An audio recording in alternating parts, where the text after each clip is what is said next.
The idea that technology is values neutral, values agnostic, and people can use it for constructive or destructive purposes, but it doesn't predispose anything. It's just silly and naive. Technology elicits patterns of human behavior because those who utilize it and get ahead end up behaving differently because of their utilization of it, and then other people, then they end up shaping the world, or other people race to also get the power of the technology. And so there's whole schools of anthropology that look at the effect on social systems and the minds of people of the change in our tooling. Marvin Harris's work called Cultural Materialism looked at this deeply. Obviously, Marshall McLuhan looked specifically at the way that information technologies change the nature of our beliefs, minds, values, social systems. I will not try to do this rigorously because there are academics who will disagree on the subtle details, but I'll do it kind of like illustratively. You think about the emergence of the plow, the ox-drawn plow, and the beginning of agriculture that came with it, where before that you had hunter-gatherer, and then you had horticulture, kind of a digging stick, but not the plow. Well, the world changed a lot with that, right? And a few of the changes that at least some theorists believe in is when the ox-drawn plow started to proliferate, any culture that utilized it was able to start to actually cultivate grain, because just with a digging stick, you couldn't get enough grain for it to matter. Grain was a storable caloric surplus. They could make it through the famines. They could grow their population. So the ones that used it got so much ahead that it became obligate and everybody used it. That corresponding with the use of a plow, animism went away everywhere that it existed, because you can't talk about the spirit of the buffalo while beating the cow all day long to pull a plow. So the moment that we do animal husbandry of that kind, where you have to beat the cow all day, you have to say it's just a dumb animal, man has dominion over earth, and the nature of even our religious and spiritual ideas change. You went from women primarily using the digging stick to do the horticulture or gathering before that, men doing the hunting stuff, to now men had to use the plow because the upper body strength actually really mattered. Women would have miscarriages when they would do it when they were pregnant. So all the caloric supply started to come from men, where it had been from both before, and the ratio of male-female gods changed to being mostly male gods following that. Obviously, we went from that particular line of thought then also says that feminism followed the tractor, and that the rise of feminism in the West started to follow women being able to say we can do what men can, because the male upper body strength wasn't differential once the internal combustion engine was much stronger, and we can drive a tractor. So I don't think to try to trace complex things to one cause is a good idea. So I think this is a reductionist view, but it has truth in it.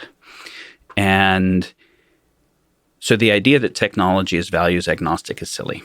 Technology codes patterns of behavior that code rationalizing those patterns of behavior and believing in them. The plow also is the beginning of the Anthropocene, right? It was the beginning of us changing the environment radically to clear-cut areas to just make them useful for people, which also meant the change of the view of where the web of life, we're just a part of it, etc. So all those types of things.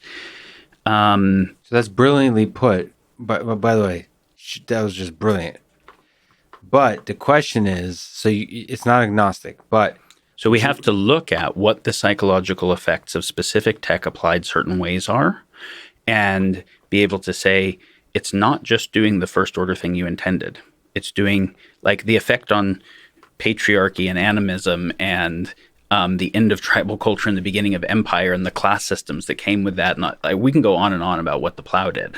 The beginning of surplus was inheritance, which then became the capital model, and like lots of things.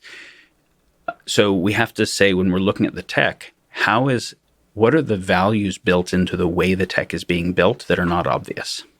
Right. So you always have to consider externalities. Yes. This is no matter and the what. Externalities are not just physical to the environment, they're also to how the people are being conditioned and how the relationality between them is being conditioned. The question I'm asking you, so I personally would rather be led by a plow and a tractor than Stalin. Okay?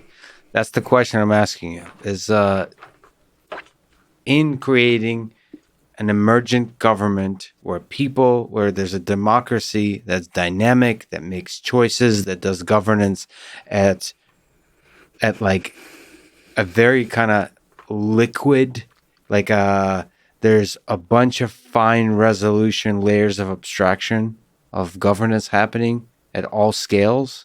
right? And doing so dynamically, where no one person has power at any one time that can dominate and impose rule. Okay, that's the Stalin version.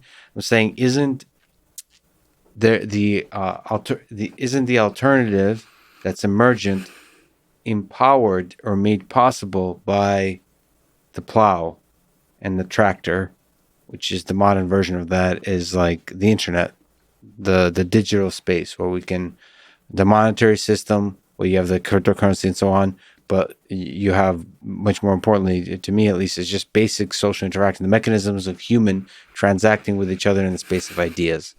Isn't so? Yes, it's not agnostic. Definitely not agnostic. You've had a brilliant rant there. The tractor has effects, but isn't that the way we achieve an emergent system of governance? Yes, but I wouldn't say we're on track. You haven't seen anything promising. It's not that I haven't seen anything promising. It's that to be on track requires understanding and guiding some of the things differently than is currently happening, and it's possible. That's actually what I really care about. Right. So you couldn't have had a Stalin without having certain technologies emerge. He couldn't have ruled such a big area without transportation technologies, without the train, without the communication tech that made it possible. So when you say you'd rather have a tractor or a plow than a Stalin, there's a relationship between them that is more recursive, which is new physical technologies allow rulers to rule with more power over larger distances historically. Mm-hmm. And but some things are more responsible for that than others. Like Stalin also ate stuff for breakfast, but the thing he ate for breakfast is less responsible for the starvation of millions than the train. The train is more responsible for that. And then the weapons of war are more responsible. So some technology, like, let's not throw it all in the, you're saying like technology has a responsibility here, but some is better than others. I'm saying that people's use of technology will change their behavior. So it has behavioral dispositions built in. The change of the behavior will also change the values in the society. It's very complicated, right? It will also, as a result, both make people who have different kinds of predispositions with regard to rulership and different kinds of new capacities. And so we have to think about these things. It's kind of well understood that the printing press and then in early industrialism ended feudalism and created kind of nation states. So one thing I would say as a long trend that we can look at is that whenever there is a step function, a major leap in technology, physical technology, the underlying techno-industrial base with which we do stuff, it ends up predisposing a whole bunch of human behavioral patterns that the previous social system had not emerged to try to solve. And so it usually ends up breaking the previous social systems, the way the plow broke the tribal system, the way that the Industrial Revolution broke the feudal system. And then new social systems have to emerge that can deal with that, the new powers, the new dispositions, whatever with that tech. Obviously, the nuke broke nation-state governance being adequate and said we can't ever have that again. So then it created this international governance apparatus world. So I guess what I'm saying is that the solution is not exponential tech following the current path of what the market incentivizes exponential tech to do, market being a previous social tech. I would say that exponential tech, if we look at different types of social tech, so let's just briefly look at that democracy tried to do the emergent order thing, right? At least that's the story. And which is, and this is why if you look, this is important part to build first. It's kind of doing it. It's just doing it poorly, you're saying. I mean, it is emergent order in some sense. I mean, that's the hope of democracy versus other forms of government. Correct. I mean, I said at least the story because obviously it didn't do it for women and slaves early on. It doesn't do it for all classes equally, etc. But the idea of democracy is participatory governance. And so you notice that the modern democracies emerged out of the European Enlightenment. And specifically, because the idea that a lot of people, some huge number, not a tribal number, a huge number of anonymous people who don't know each other, are not bonded to each other, who believe different things, who grew up in different ways, can all work together to make collective decisions, that affect everybody, and where some of them will make compromises in the thing that matters to them for what matters to other strangers. That's actually wild. Like, it's a wild idea that that would even be possible. Yeah. And it was kind of the result of this high Enlightenment idea that we could all do the philosophy of science, and we could all do the Hegelian dialectic. Those ideas had emerged, right? And it was that we could all, so our choice making, because we said a society is trying to coordinate choice making. The emergent order is the order of the choices that we're making, not just at the level of the individuals, but what groups of individuals, corporations, nations, states, whatever do. Our choices are based on, our choice making is based on our sense making and our meaning making. Our sense making is what do we believe is happening in the world, and what do we believe the effects of a particular thing would be. Our meaning making is what do we care about, right? Our values generation. What do we care about that we're trying to move the world in the direction of? If you ultimately are trying to move the world in a direction that is really, really different than the direction I'm trying to, we have very different values, we're going to have a hard time. And if you think the world is a very different world, right? If you think that systemic racism is rampant everywhere and one of the worst problems, and I think it's not even a thing. If you think climate change is almost existential and I think it's not even a thing, we're going to have a really hard time coordinating. And so we have to be able to have shared sense making of, can we come to understand just what is happening together? And then can we do shared values generation? Okay, maybe I'm emphasizing a particular value more than you, but I can see how I can take your perspective and I can see how the thing that you value is worth valuing, and I can see how it's affected by this thing. So can we take all the values and try to come up with a proposition that benefits all of them better than the proposition I created just to benefit these ones that harms the ones that you care about, which is why you're opposing my proposition. Yeah. We don't even try in the process of crafting a proposition currently to see, and this is a reason that the proposition, when we vote on it, gets half the votes almost all the time. It almost never gets 90% of the votes, is because it benefits some things and harms other things. We can say, oh, theory of trade-offs, but we didn't even try to say, could we see what everybody cares about and see if there was a better solution? So how do we fix that try? I wonder, is it as simple as the social technology of education? Well, no. It's that the proposition crafting and refinement process has to be key to a democracy. Or participatory governance, and it's not currently. But isn't that the humans creating that situation? So one way, there's two ways to fix that. One is to fix the individual humans, which is the education early in life, and the second is to create somehow systems that. Yeah, it's both. So I understand the education part, but creating systems, that's why I mentioned the technologies is creating social networks, essentially. Yes, that's actually necessary. Yeah. Okay, so let's go to the first part, and then we'll come to the second part. So democracy emerged as an Enlightenment era idea that we could all do a dialectic and come to understand what other people valued, and so that we could actually come up with a cooperative solution rather than just, fuck you, we're going to get our thing in war, right? Mm-hmm. And that we could sense make together. We could all apply the philosophy of science, and you weren't going to stick to your guns on what the speed of sound is if we measured it and we found out what it was. And there's a unifying element to the objectivity in that way. And so this is why I believe Jefferson said, if you could give me a perfect newspaper and a broken government, or I'm paraphrasing, or a broken government and perfect newspaper, I wouldn't hesitate to take the perfect newspaper. Because if the people understand what's going on, they can build a new government. If they don't understand what's going on, they can't possibly make good choices. And Washington, I'm paraphrasing again, first president said the number one aim of the federal government should be the comprehensive education of every citizen in the science of government. Science of government was the term of art. Think about what that means, right? Science of government would be game theory, coordination theory, history. It wasn't called game theory yet. History, sociology, economics, right? All the things that lead to how we understand human coordination. I think it's so profound that he didn't say the number one aim of the federal government is rule of law. And he didn't say it's protecting the border from enemies.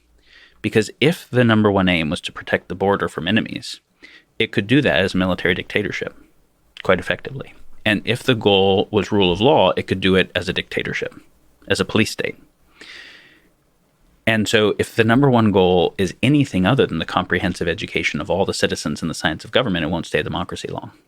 You can see, so both education and the fourth estate being so education, can I make sense of the world? Am I trained to make sense of the world? The fourth estate is what's actually going on currently, the news. Do I have good, unbiased information about it?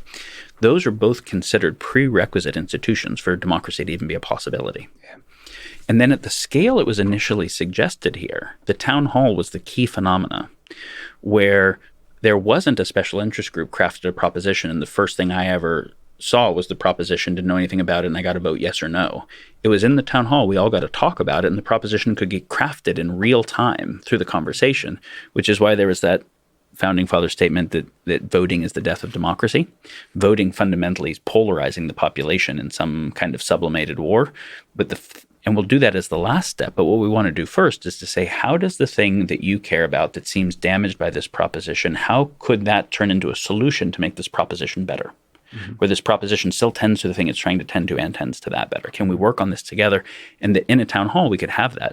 As the scale increased, we lost the ability to do that. Now, as you mentioned, the internet could change that. The fact that we had representatives that had to ride a horse from one town hall to the other one to see what the colony would do, that we stopped having this kind of developmental propositional development process when the town hall ended. The fact that we have not used the internet to recreate this is somewhere between insane and aligned with class interests. I would push back to say that the internet has those things. It just has a lot of other things. I feel like the internet has places where that encourage synthesis of competing ideas and sense making, which is what we're talking about. It's just that it's also flooded with a bunch of other systems that perhaps are out competing it under current incentives. Perhaps it has to do with capitalism and the market. Sure, Linux is awesome, right? And Wikipedia and places where you have, and they have problems, but places where you have open source sharing of information, vetting of information towards collective building. Is that building something like how much has that affected our court systems or our policing systems or our military systems or First of all, I think a lot, but not enough. I think this is something I told you offline yesterday is perhaps it's a whole nother discussion, but I don't think we're quite quantifying the impact on the world, the positive impact of Wikipedia. You said the policing, I just think the amount of empathy that knowledge, I think, can't help but lead to empathy. Just knowing, I'll give you some pieces of information. Knowing how many people died in various wars, that delta, when you have millions of people have that knowledge, it's a little slap in the face, my boyfriend or girlfriend breaking up with me is not such a big deal when millions of people were tortured, just a little bit. And when a lot of people know that because of Wikipedia, or the effect, there's second order effects of Wikipedia, which is, it's not that necessarily people read Wikipedia. It's like YouTubers who don't really know stuff that well will thoroughly read a Wikipedia article and create a compelling video describing that Wikipedia article that then millions of people watch, and they understand that, holy shit, there was such a thing as World War II and World War One. Okay? They can at least learn about it. They can learn about that this was recent. They can learn about slavery. They can learn about all kinds of injustices in the world. And that, I think, has a lot of effects to the way, whether you're a police officer, a lawyer, a judge in the jury, or just a regular citizen, the way you approach every other communication you engage in, even if the system of that communication is very much flawed. So I think there's a huge positive effect on Wikipedia. That's my case for Wikipedia. So you should donate to Wikipedia. I'm a huge fan, but there's very few systems like it, which is sad to me.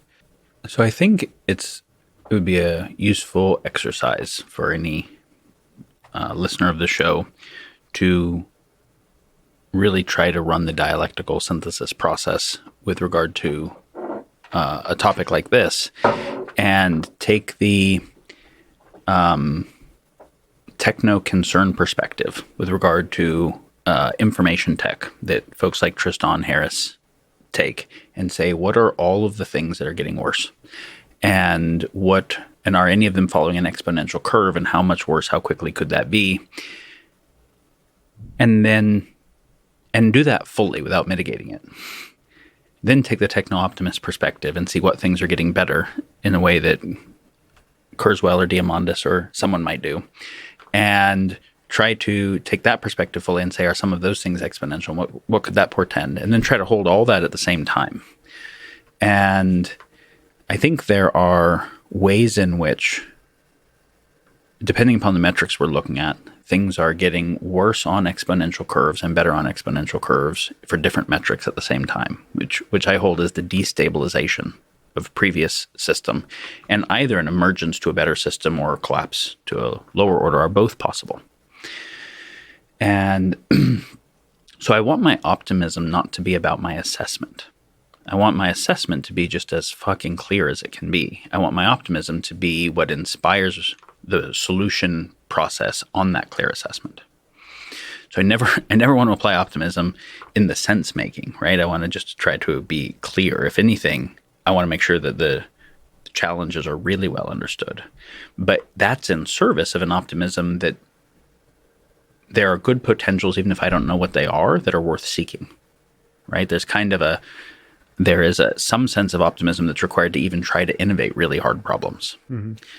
But then I want to take my pessimism and red team my own optimism to see, is that solution not going to work? Does it have second order effects? And then not get upset by that, because I then come back to how to make it better. So just a relationship between optimism and pessimism and the dialectic of how they can work. So of course, we can say that Wikipedia is a pretty awesome example of a thing. We can look at the places where it has limits or has failed, where on a celebrity topic or a corporate interest topic, you can pay Wikipedia editors to edit more frequently and various things like that. But you can also see where there's a lot of information that was kind of decentrally created, that is good information, that is more easily accessible to people than everybody buying their own Encyclopedia Britannica or walking down to the library, and that can be updated in real time faster. And I think you're very right that the business model is a big difference, because Wikipedia is not a for-profit corporation. It's tending to the information commons, and it doesn't have an agenda other than tending to the information commons. And I think the two masters issue is a tricky one when I'm trying to optimize for very different kinds of things, where I have to sacrifice one for the other, and I can't find synergistic satisfiers. Which one? And if I have a fiduciary responsibility to shareholder profit maximization, and what does that end up creating? I think the ad model that Silicon Valley took, I think Jaron Laney, or I don't know if you've had him on the show, but he has an interesting assessment of the nature of the ad model. Silicon Valley wanting to support capitalism and entrepreneurs to make things, but also the belief that information should be free, and also the network dynamics, where the more people you got on, you got increased value per user, per capita, as more people got on, so you didn't want to do anything to slow the rate of adoption. Some places actually, PayPal paying people money to join the network because the value of the network there'd be a Metcalfe-like dynamic proportional to the square of the total number of users. So the ad model made sense of how do we make it free, but also be a business, get everybody on, but not really thinking about what it would mean to, and this is now the whole idea that if you aren't paying for the product, you are the product. If they have a fiduciary responsibility to their shareholder to maximize profit, their customer is the advertiser, the user who it's being built for is to do behavioral mod for them for advertisers. That's a whole different thing than that same type of tech could have been if applied with a different business model or a different purpose. I think because Facebook and Google and other information and communication platforms end up harvesting data about user behavior that allows them to model who the people are in a way that gives them more, sometimes specific information and behavioral information than even a therapist or a doctor or a lawyer or a priest might have in a different setting. They basically are accessing privileged information. There should be a fiduciary responsibility. And in normal fiduciary law, if there's this principal agent thing, if you are a principal and I'm an agent on your behalf, I don't have a game theoretic relationship with you, right? If you're sharing something with me and I'm the priest or I'm the therapist, I'm never going to use that information to try to sell you a used car or whatever the thing is. But Facebook is gathering massive amounts of privileged information and then using it to modify people's behavior for a behavior that they didn't sign up for wanting the behavior, but what the corporation did. So I think this is an example of the physical tech evolving in the context of the previous social tech, where it's being shaped in particular ways. And here, unlike Wikipedia that evolved for the information commons, this evolved for fulfilling particular agentic purpose. Most people, when they're on Facebook, think it's just a tool that they're using. They don't realize it's an agent, right? It is a corporation with a profit motive, and as I'm interacting with it, it has a goal for me different than my goal for myself. And I might want to be on for a short period of time. Its goal is maximize time on site. And so there's a rivalry that is but where there should be a fiduciary contract. I think that's actually a huge deal. And I think if we said, could we apply Facebook-like technology to develop people's citizenry capacity, right? To develop their personal health and well-being and habits, as well as their cognitive understanding, the complexity with which they can process the health of their relationships. That would be amazing to start to explore. And this is now the thesis that we started to discuss before, is every time there is a major step function in the physical tech, it obsoletes the previous social tech and the new social tech has to emerge. What I would say is that when we look at the nation state level of the world today, the more top-down authoritarian nation states are, as the exponential tech started to emerge, the digital technology started to emerge, they were in a position for better long-term planning and better coordination. And so the authoritarian states started applying the exponential tech intentionally to make more effective authoritarian states. And that's everything from like an Internet of Things surveillance system going into machine learning systems to the Sesame credit system to all those types of things. And so they're upgrading their social tech using the exponential tech. Otherwise, within a nation state like the US, but democratic open societies, the countries, the states are not directing the technology in a way that makes a better open society, meaning better emergent order. They're saying, well, the corporations are doing that, and the state is doing the relatively little thing it would do aligned with the previous corporate law that no longer is relevant because there wasn't fiduciary responsibility for things like that. There wasn't antitrust because this creates functional monopolies because of network dynamics, right? Where YouTube has more users than Vimeo and every other video player together. Amazon has a bigger percentage of market share than all of the other markets together. You get one big dog per vertical because of network effect, which is a kind of organic monopoly that the previous antitrust law didn't even have a place. That wasn't a thing. Anti-monopoly was only something that emerged in the space of government contracts. So what we see is that the new exponential technology is being directed by authoritarian nation states to make better authoritarian nation states and by corporations to make more powerful corporations. The powerful corporations, when we think about the Scottish Enlightenment, when the idea of markets was being advanced, the modern kind of ideas of markets, the biggest corporation was tiny compared to what the biggest corporation today is. So the asymmetry of it relative to people was tiny. And the asymmetry now in terms of the total technology it employs, total amount of money, total amount of information processing is so many orders of magnitude. And rather than there be demand for an authentic thing that creates a basis for supply, as supply started to get way more coordinated and powerful, and the demand wasn't coordinated because you don't have a labor union of all the customers working together, but you do have a coordination on the supply side, supply started to recognize that it could manufacture demand. It could make people want shit that they didn't want before, that maybe wouldn't increase their happiness in a meaningful way might increase addiction. Addiction is a very good way to manufacture demand. And so as soon as manufactured demand started through this is the cool thing and you have to have it for status or whatever it is, the intelligence of the market was breaking. Now it's no longer a collective intelligence system that is upregulating real desire for things that are really meaningful. You're able to hijack the lower angels of our nature rather than the higher ones. The addictive patterns drive those and have people want shit that doesn't actually make them happy or make the world better. And so we really also have to we have to update our theory of markets because behavioral econ showed that Homo economicus, the rational actor, is not really a thing, but particularly at greater and greater scale can't really be a thing. Voluntarism isn't a thing where if my company doesn't want to advertise on Facebook, I just will lose to the companies that do because that's where all the fucking attention is. And so then I can say it's voluntary, but it's not really if there's a functional monopoly. Same if I'm going to sell on Amazon or things like that. So what I would say is these corporations are becoming more powerful than nation states in some ways. And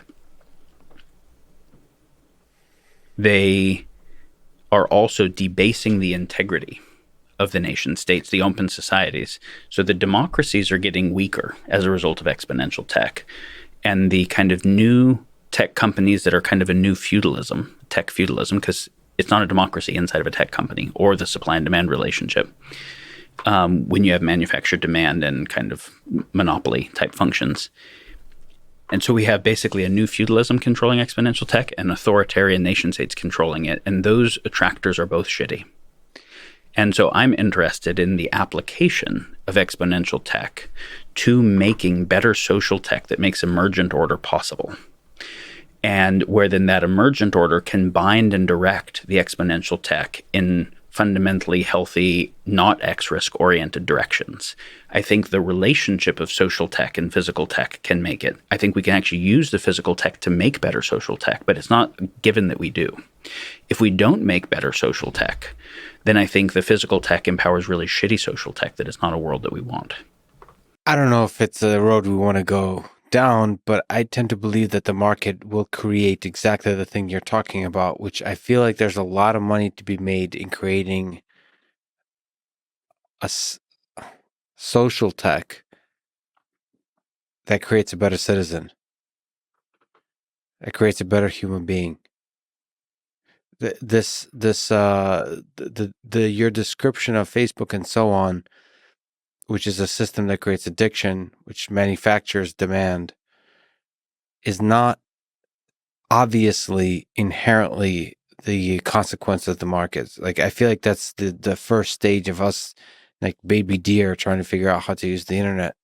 I feel like there's much more money to be made with something that creates compersion and love. Honestly, I mean, I really, we can have this. I can make the business case for it. I don't think we want to really have that discussion, but do you have some hope that that's the case? And I guess if not, then how do we fix the system of markets that works so well for the United States for so long? Like I said, every social tech worked for a while. Like tribalism worked well for 200,000 or 300,000 years. I think social tech has to keep evolving. The social technologies with which we organize and coordinate our behavior have to keep evolving as our physical tech does. So I think the thing that we call markets, of course we can try to say, oh, even biology runs on markets, but the thing that we call markets, the underlying theory, Homo economicus, demand driving supply, that thing broke. It broke with scale in particular, and a few other things. So it needs updated in a really fundamental way. I think there's something even deeper than making money happening, that it in some ways will obsolete money making. I think capitalism is not about business. So if you think about business, I'm going to produce a good or a service that people want and bring it to the market so that people get access to that good or service. That's the world of business. But that's not capitalism. Capitalism is the management and allocation of capital, which financial services was a tiny percentage of the total market. It's become a huge percentage of the total market. It's a different creature. So if I was in business and I was producing a good or service and I was saving up enough money that I started to be able to invest that money and gain interest or do things like that, I start realizing I'm making more money on my money than I'm making on producing the goods and services. So I stop even paying attention to goods and services and start paying attention to making money on money and how do I utilize capital to create more capital. And capital gives me more optionality because I can buy anything with it than a particular good or service that only some people want. Capitalism, more capital ended up meaning more control. I could put more people under my employment. I could buy larger pieces of land, novel access to resource mines, and put more technology under my employment. So it meant increased agency and also increased control. I think attentionalism is even more powerful. So rather than enslave people, where the people kind of always want to get away and put in the least work they can, there's a way in which economic servitude was just more profitable than slavery, right? Have the people work even harder voluntarily because they want to get ahead, and nobody has to be there to whip them or control them or whatever. This is a cynical take, but a meaningful take.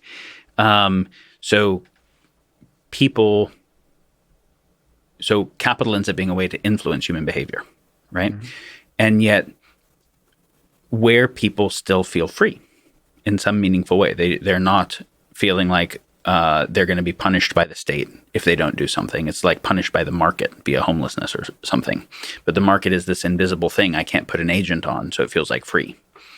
And so, if you want to affect people's behavior and still have them feel free, capital ends up being a way to do that. But I think affecting their attention is even deeper. Because if I can affect their attention, I can both affect what they want and what they believe and what they feel. And we statistically know this very clearly. Facebook has done studies that based on changing the feed, it can change beliefs, emotional dispositions, etc. And so I think there's a way that the harvest and directing of attention is even a more powerful system than capitalism. It is effective in capitalism to generate capital, but I think it also generates influence beyond what capital can do. And so do we want to have some groups utilizing that type of tech to direct other people's attention? If so, towards what? Towards what metrics of what a good civilization and good human life would be? What's the oversight process? What is the transparency? I can answer all the things you're mentioning. I can build. I guarantee you, if I'm not such a lazy ass, I'll be part of the many people doing this. As transparency and control, giving control to individual people. Okay, so maybe the corporation has coordination on its goals that all of its customers or users together don't have. So there's some asymmetry where it's asymmetry of its goals, but maybe I could actually help all of the customers to coordinate, almost like a labor union or whatever, by informing and educating them adequately about the effects, the externalities on them. This is not toxic waste going into the ocean or the atmosphere. It's their minds, their beings, their families, their relationships, such that they will, in group, change their behavior. And I think one way of saying what you're saying, I think, is that you think that you can rescue Homo economicus from the rational actor that will pursue all the goods and services and choose the best one at the best price, the kind of Rand von Mises Hayek, that you can rescue that from Dan Ariely and behavioral econ that says that's actually not how people make choices. They make it based on status hacking, largely, whether it's good for them or not in the long term, and that the large asymmetric corporation can run propaganda and narrative warfare that hits people's status buttons and their limbic hijacks and their lots of other things in ways that they can't even perceive that are happening. They're not paying attention to that. This site is employing psychologists and split testing and whatever else. So you're saying, I think we can recover Homo economicus. Yes. And not just through a single mechanism technology. There's the not to keep mentioning the guy, but platforms like Joe Rogan and so on that that help make viral the ways that the education of negative externalities can become viral in this world. So interestingly, I actually agree with you that got him. That we 4.5 hours in. That we can Tech can do some good. All right. Well, see, what you're talking about is the application of tech here, broadcast tech, where you can speak to a lot of people. And that's not going to be strong enough because the different people need spoken to differently, which means it has to be different voices that get amplified to those audiences, more like Facebook's tech. But nonetheless, we'll start with broadcast tech. Plants the first seed, and then the word of mouth is a powerful thing. You need to do the first broadcast shotgun, and then it like lands or catapult or whatever. I don't know what the right weapon is, but then it just spreads the word of mouth through all kinds of tech, including Facebook. So let's come back to the fundamental thing. The fundamental thing is we want a kind of order at various scales, from the conflicting parts of ourself actually having more harmony than they might have, to family, extended family, local, all the way up to global. We want emergent order where our choices have more alignment, right? We want that to be emergent rather than imposed, or rather than we want fundamentally different things or make totally different sense of the world where warfare of some kind becomes the only solution. Emergent order requires us, in our choice making, requires us being able to have related sense making and related meaning making processes. Can we apply digital technologies and exponential tech in general to try to increase the capacity to do that, where the technology called a town hall, the social tech that we'd all get together and talk, obviously is very scale limited. And it's also oriented to geography rather than networks of aligned interest. Can we build new, better versions of those types of things? And going back to the idea that a democracy or participatory governance depends upon comprehensive education in the science of government, which includes being able to understand things like asymmetric information warfare on the side of governments and how the people can organize adequately. Can you utilize some of the technologies now to be able to support increased comprehensive education of the people and maybe comprehensive informedness? So both fixing the decay in both education and the fourth estate that have happened so that people can start self-organizing to then influence the corporations, the nation states to do different things and or build new ones themselves. Yeah, fundamentally, that's the thing that has to happen. The exponential tech gives us a novel problem landscape that the world never had. The nuke gave us a novel problem landscape, and so that required this whole Bretton Woods world. The exponential tech gives us a novel problem landscape. Our existing problem-solving processes aren't doing a good job. We have had more countries get nukes. We haven't done nuclear deproliferation. We haven't achieved any of the UN Sustainable Development Goals. We haven't kept any of the new categories of tech from making arms races. So our global coordination is not adequate to the problem landscape. So we need fundamentally better problem-solving processes. A market or a state is a problem-solving process. We need better ones that can do the speed and scale of the current issues. Right now, speed is one of the other big things, is that by the time we regulated DDT out of existence or cigarettes not for people under 18, they'd already killed so many people, and we let the market do the thing. But as Elon has made the point, that won't work for AI. By the time we recognize afterwards that we have an autopoetic AI that's a problem, you won't be able to reverse it, that there's a number of things that when you're dealing with tech that is either self-replicating and disintermediates humans to keep going, doesn't need humans to keep going, or you have tech that just has exponentially fast effects, your regulation has to come early. It can't come after the effects have happened. The negative effects have happened because the negative effects could be too big too quickly. So we basically need new problem-solving processes that do better at being able to internalize externality, solve the problems on the right time scale and the right geographic scale.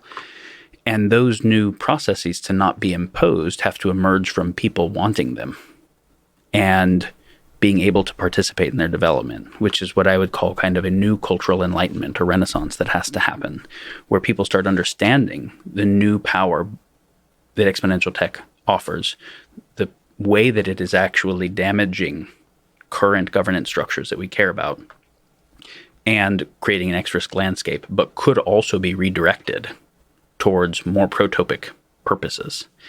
And then saying, how do we rebuild new social institutions? What are adequate social institutions where we can do participatory governance at scale and time?